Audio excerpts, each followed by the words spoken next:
नमस्कार, मेरा नाम अमलेश। आप सबका बहुत बहुत स्वागत है। आज के वीडियो जो हम लोग जानेंगे कि ज़मीन की जब रजिस्ट्री होती है तो उसमें जो खर्चा होता है, जो खर्च एक्सपेंसेस, कितना पैसा लगता है। देखिए, ज़मीन की पैसे की बात नहीं कर रहे हैं। ज़मीन को लिखवाने के लिए अगर आप किसी से खरीद रहे हैं ज़मीन, है ना, ज़मीन को खरीदने में कितना पैसा लगता है, इसके बारे में बात करेंगे कि वह कैसे कैलकुलेट करेंगे, कि कैसे पता चलेगा कि हमको अगर 1 लाख की ज़मीन लिखवाना है, 1 करोड़ की ज़मीन लिखवाना है तो उसमें हमको कितना खर्चा आएगा। से पूरा डिटेल्स में इस वीडियो में बताएंगे कौन कौन से खर्चा आएंगे, कितना खर्चा आएगा। से जितने जानकारी होते हैं आपको बता देते हैं। देखिए, सबसे पहले देख ले, ज़मीन का रजिस्ट्री तो इम्पोर्टेंट होता है। किसी को अगर आप ज़मीन खरीद रहे हैं, पैसा दे रहे हैं, रजिस्ट्री नहीं करवा रहे हैं, तो ऐसे में आपको प्रॉब्लम्स बहुत हो सकती हैं, क्योंकि आप उसको पैसा दे दिए हैं लेकिन उस ज़मीन के आप मालिक नहीं हुए, मालिकाना हक उस पर आपका नहीं हुआ जब तक आपका लिखाएगा नहीं। तो लिखाने का क्या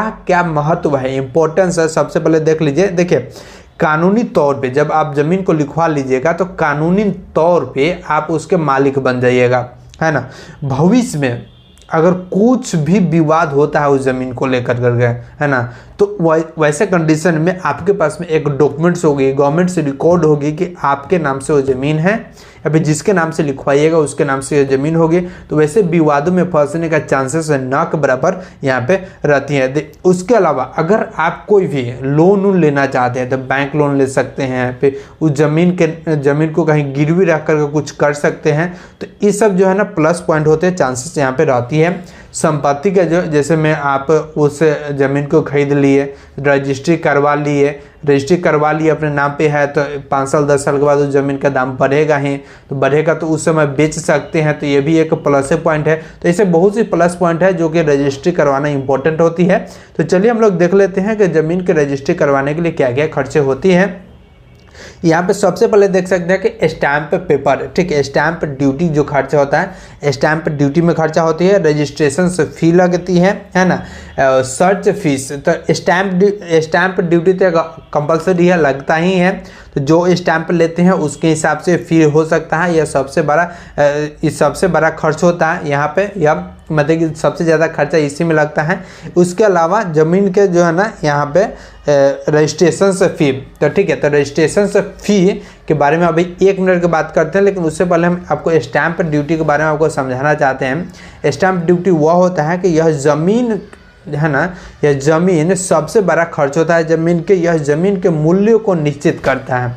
अब किस जगह पर लेते हैं, है ना, मान लें कि गांव में ले रहा है, शहर में ले रहा है, या फिर कहाँ पे ज़मीन ले रहा है, स्टैंप ड्यूटी से वहाँ पे एक डिफाइन होती है कि उस ज़मीन का वैल्यू कितना है ना, और कितना आपको लगेगा। तो और यह आपका एक्चुअल से जो है ज़मीन का अमाउंट होती है। हालांकि देखिए, ये फ्लक्चुएट हो सकती है, अलग अलग हो सकती है, जितना पे आपका एग्रीमेंट होता है वह हो सकता है अलग अलग अमाउंट, तो यह मैटर नहीं करता। लेकिन आपको ज़्यादा जो बिग अमाउंट आपका यहीं पर लगेगा। उसके बाद में रजिस्ट्रेशन से फी, रजिस्ट्रेशन से फी जो है ना आमतौर पर 1% लगता है। 1% कहने का मतलब कि अगर ज़मीन 1 लाख की है तो वहाँ पे 1% आपका रजिस्ट्रेशन से फी लगेगा, यानी कि 1000 का लगेगा। 100 रुपया का है तो 1 रुपया लगेगा। तो कुछ 1% यहाँ पर रजिस्ट्रेशन से फी लगती है, जो कि अलग अलग भी हो सकते हैं, थोड़ा ज़्यादा भी ले लेता है सब, लेकिन ले भी सकता है, लेकिन आमतौर पे 1% ही लगता है।